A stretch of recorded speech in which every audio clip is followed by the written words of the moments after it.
So the Labour government is to announce plans to release prisoners in the coming days to ease overcrowding in cells. Speaking to reporters on a trip to the NATO summit in the US, Sir Keir Starmer said, "Some of what we've found is shocking. Not so much about the finances, but I have to say on prisons, the situation is worse than I thought it was. I'm pretty shocked that it's been allowed to get into that situation. It's reckless to allow them to get into that place." However, one figure from the previous administration hit back saying, "We held our nerve on this for months and found other ways to keep the system operational and get new prison places online." Labour have bottled it. So, with as many as 40,000 criminals to be released early onto our streets, will crime go up under Labour? Let me know your thoughts by heading to gbnews.com/your say. You can tweet me at GBNews. Go and vote in our poll while you're there. But I'm joined now by retired police officer Norman Brennan and former prisoner, now charity founder and best-selling author Mark Johnson. Chaps, thank you very much. Looking forward to this. Look, Norman, I'll start with you. I'll be honest with you, I am finding it hard to believe that by releasing as many as 40,000 criminals back out onto the street early, that crime won't go up under Labour. But what's your thoughts? It absolutely will go up under Labour. Policing is in crisis. We haven't got enough police officers. More are resigning than actually joining. All the experienced officers are gone. We've got knife crime epidemic levels. We've got shoplifting epidemic levels, as well as car theft. All two of those are costing us £2 billion each a year.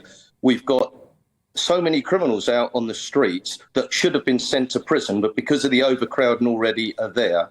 There's two people or two types that go to prison, Patrick. One is where the crime is so serious, and the other is where the crimes are so persistent. Of course, if you commit a very serious crime, like a rape, a robbery, gun crime, you have to go to prison. If you've exhausted all of the alternatives to imprisonment, then the magistrates and judges have a right and a duty and no alternative but send you to prison. So if we've got the right people in prison, Patrick, how can we have too many people in prison? We clearly haven't got the prison places or the foresight of this problem. Yeah, I mean, it's possibly another area that has not kept up with the population explosion that this country has seen in the last 20, 30 years or so.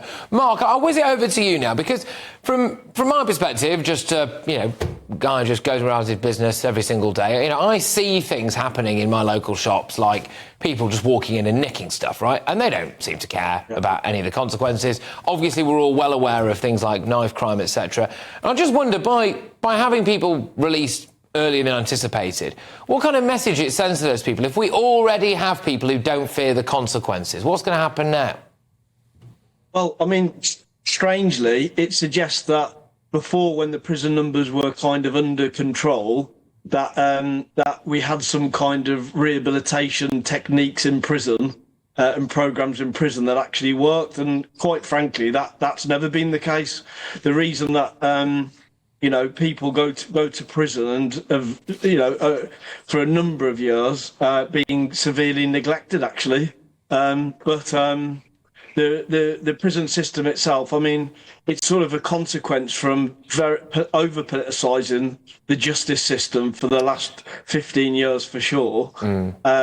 Where they've said that the rhetoric is tough on crime, longer sentence stuff. There's no evidence to say that longer sentences reduce reoffending at all. You've got America to look at, 1.5 million in prison, 1 in 9 people in the American population in prison, yet they've got higher reconviction figures than we have. I think what you're looking at is, like, 5 years ago, the Conservative government increased the summary conviction from the magistrates' courts up to 2 years. And that's a group of people that aren't really trained, that aren't representative of the community, and actually that's increased the prison numbers. The other one is 15,000 people in British prisons now are there for recall. So they've not actually committed crimes. They've not turned up. With respect to that, though, isn't it that they committed crimes, they were released, and then they broke their bail conditions, and now they're back again? So I mean, some would argue that maybe indicates that they shouldn't have been released in the first place. It's indicative of I will come back to you. Okay, fine. I will come back to you, mate. But look, I just want to say, so knife and gun crimes, robbery and theft are currently rising in Britain. There is a shoplifting epidemic at the moment. It is apparently its worst for 20 years. Figures show almost 1,200 cases of shop theft have been reported every day. That is up by a third in a year. There is also a little bit of this going on as well.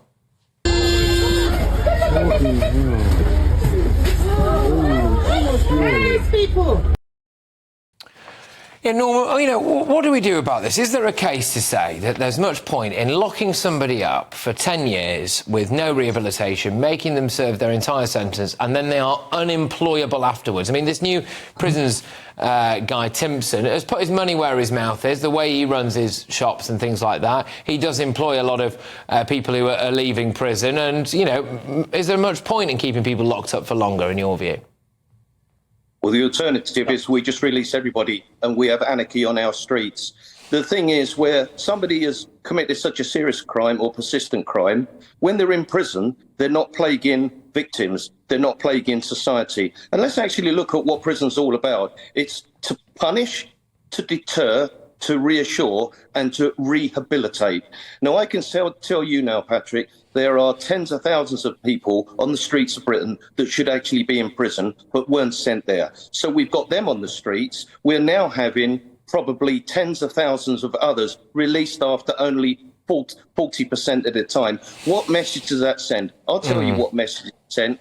Weak sentencing on offenders is tough sentencing on the victims and society. And the thing is if there's no rehabilitation or correct rehabilitation, that should be worked at. The last government, they closed 17 prisons, failed to build 5. And Keir Starmer and Yvette Cooper cannot say they didn't know the problem. Right. They were shadowing this government for 15 years. I think there is, and it is, by the way, not just to do with prisons. We are going to see this for pretty much every single department for probably the next few years, where it's, and there might be some truth in this, by the way, but the Labour Party are going to say, oh, gosh, we've just had a look at this. It's even worse than we thought, so we're going to have to do more. So I think there is a bit of that going around. You're absolutely right to point that out. I'll just bring you back in, Mark, on this now. I heard what you said about America. Fine, I understand that.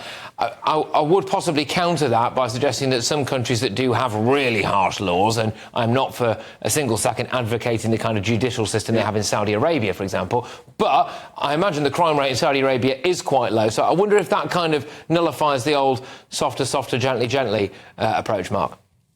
Well, no, I mean, there's two sides to this. I mean, the disinvestment into prison and rehabilitation, I've got to tell you, I've just spent 16 days in 6 British prisons, right? And it's the default mental health institution fact, right?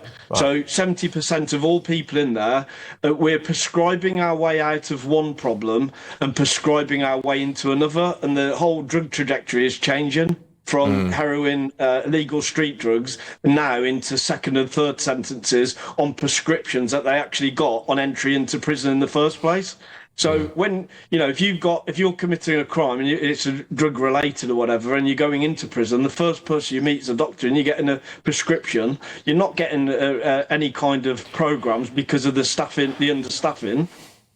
Probation, when you get out, is literally over capacity by 130% in London, for instance.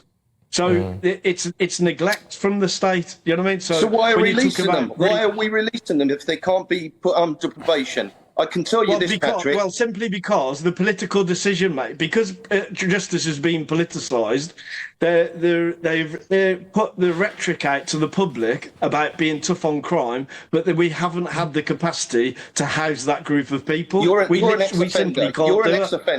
You're an ex-offender. For 45 years, I've been a police officer and a leading campaigner on law and order. I have picked up the devastation that you leave behind. Now, the thing is, I've got no problems with people being given an alternative to imprisonment. But when you breach them, and all these people that tell me that you go to prison to learn new tricks, I can tell you thousands of prisoners that I've actually interviewed, arrested and charged, that there's very few new tricks to learn. They see prison as a short respite to go out and offend. And if we're going to go and release tens of thousands on top of all the others that should have been in prison but are not, I can tell you, Patrick, there's a perfect storm coming, and you will get me back in a year or two if I'm still about, and we'll be talking about the tsunami. The sad reality from a prisoner perspective, right, is that we've got a situation that even though there is literally nothing in prison to rehabilitate people, it is better than actually their lives out in the community. And that's the perception of large numbers of people in British prisons at the moment. So it's a scourge on That's a society. reality. All right, There's only one option that they've got, and I think now is the time to do it, and that's reduce the prison numbers to be able to build back an effective justice I do system. wonder. Victims have already been a victim once. Victims have already been a victim once. The public have been protected from them, and now we're releasing out the people. All right, guys. All right, we're out of time. We're out of time. But thank you very much. Again, I'll say this. We wanted a head-to-head, and we did get one. So both of you, thank you. All right.